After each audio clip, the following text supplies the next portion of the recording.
Welcome, this is John Hyman from Commercial Real Estate Online. Welcome to the program. Today I want to cover off on leasing specifically because it is a good part of the commercial real estate industry. There are things that you can do with landlords, tenants, business owners, the companies in your location, in your town or city.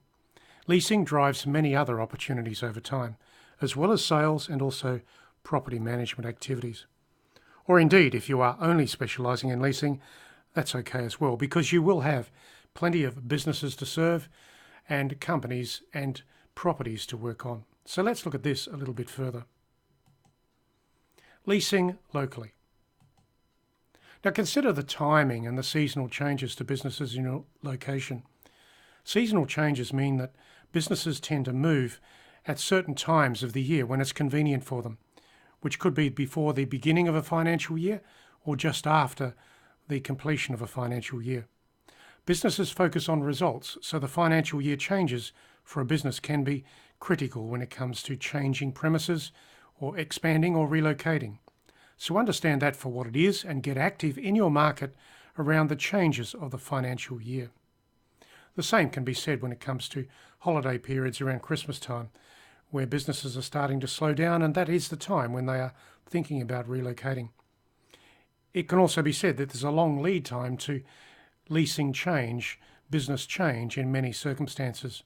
Some businesses take months, if not perhaps a year or 18 months to relocate. So that is a strategic planning process and you can help with that.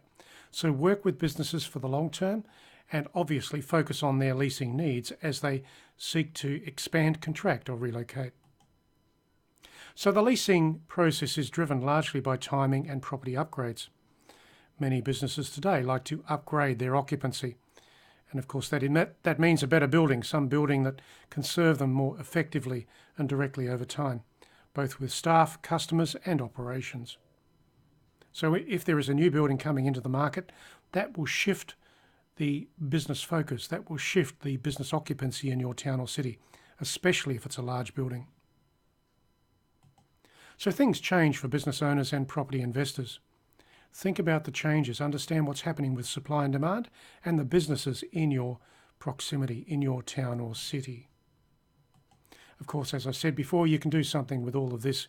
You can find the people that are under occupancy change or pressure, that is within the business community. Maybe they need better improvements, maybe they need extra staff resources or extra staff car parking. They may need also some interaction with customers that they're not achieving in their current property location. And of course this applies across industrial, office and retail type properties. So focus into your segments, understand the occupancy pressures for the types of businesses in your property speciality. So here is a checklist for leasing. You can use this checklist to connect with the right people. Tenants, obviously. That is tenants by building. Focus on the quality buildings in your location and the businesses and tenants therein. Now, the emphasis here is quality. The better buildings create more churn and change. So get away from the buildings that are almost redundant and becoming difficult to occupy or lease. Focus on the quality, the top end of the market that you can do something with.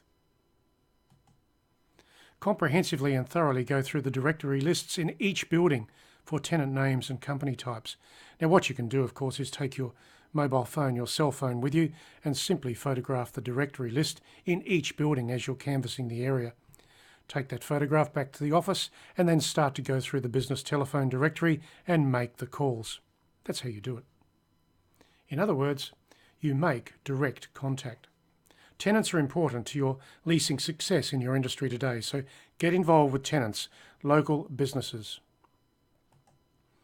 So let's look at those businesses a bit more and how you can connect with them. That is businesses by street. Get a copy of the local street maps that apply to your precinct and territory. When you have a map, you can highlight where you've been and where you need to go when it comes to canvassing certain streets, certain precincts. In saying that, some precincts and some buildings are better than others. That's why a map will help you focus in to certain locations, show you where you have been and show you where you need to go. taking that to the point of logically and consistently researching all the buildings through all of the streets as part of your ongoing property research. Now, I know the whole research thing takes time. That's a fact. I accept that. But consistently every day, it's up to us to research things directly, specifically. It's a personal thing. The more that you can research within your location, the better things will be when it comes to finding businesses, finding tenants, finding names, leadership activities, leadership names, all of those things, people to call and contact. So in canvassing those businesses, ask about lease expiries. Lease expiry profiles. Now, some leases will be coming to an end in the next 18 months, and thereby you can relocate those businesses into other locations and better buildings. Now, you could act for the tenants as a tenant advocate. That's fine. In other words, they can be your client. That's a good thing. So get involved with businesses. Don't be afraid to act for them from a tenant advocacy perspective. Some businesses need expert leasing help. You can do that. Many companies today are looking for property upgrades and occupancy improvement. Now, as I said, the improvements of a property today are quite special as businesses change and upgrade with technology, occupancy, customer interaction and staffing. So look for the properties that are redundant and also look for the properties that are at the top of the list when it comes to improvement quality. You can help tenants when it comes to rental savings and occupancy cost improvements as well. Now, every tenant would like to pay more. They'd like to pay less rental, of course, and occupancy costs are part of that, which is property outgoings.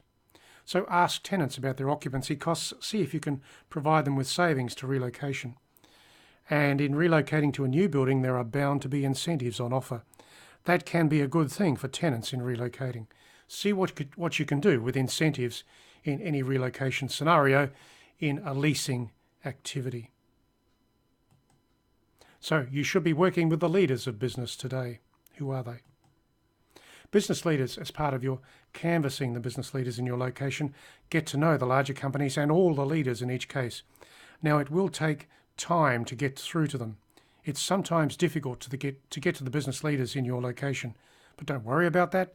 Keep it rolling, keep it going. There are different ways to approach them. The telephone, direct mail, perhaps through the email, perhaps through some business event, perhaps through LinkedIn, whatever it is. Understand that the leaders can be contacted over time through different strategies. And stay at it, because some of these leaders are so high profile that it is difficult to get through to them. But in saying that, it's worthwhile because they are the ones to make the decision when it comes to their business relocating. They are concerned with their business and its future viability and, of course, profits. That's where you can help with lease occupancy. So, as I said, it can take time to connect with the leaders of each company. However, you will find the leaders of the larger businesses really do need help. They haven't got the time for making the property choices and the property research. That's where you can help. You are the specialist for the location. Use that and connect with the leaders locally. You can provide that special help. You can step in when it comes to professional leasing services in your town or city. As I said, you can be a tenant's advocate. In other words, they are your client. Charge a good fee for that. The fees are large and significant for those quality businesses moving location. So let's look at the segments. In your town or city, you will find that some businesses are more inclined to relocate and grow, given the status of the economy and the business community in your town or city. So understand your town or city when it comes to certain business segments. Maybe your town or city is geared to some manufacturing segment, maybe motor vehicles or something similar. And there are a lot of businesses in your town or city that hang off of that or interact with that. So that is a business segment. You can work with that. Get to know what the main business segments are doing in your town or city. Of course, research all the business types and decide where most of the change and churn can be achieved through business success and business growth. You are the one to look at that. So on that basis, you can connect with business leaders in each case, in each location, with the quality businesses. I go back to the word quality. It's so important. Attract the leasing transactions through talking to the right people. See what they need when it comes to relocation, contraction, and expansion. So you need to take some action. There are some things to do here. Get into the local business community and connect with the key people. Create conversations and you will find the right people and the right property situations that you can work with into the future. You are the professional. Offer your leasing services to the investors, the landlords, and the property owners, the business owners, the leaders of business, all of those people. They are your prospects. They should be on your database list and consistently canvass them into the future. I go back to the point that the leasing side of our industry is very lucrative, very active most of the time. So that is the end of this particular video. My name is John Hyman. Thank you for listening to the program today. Of course, you can visit the website, which is commercial-realestate-training.com, to get plenty more tips, tools and ideas relating to commercial real estate leasing. So that's it for now. I'll catch you again very soon online. This is John Hyman signing off.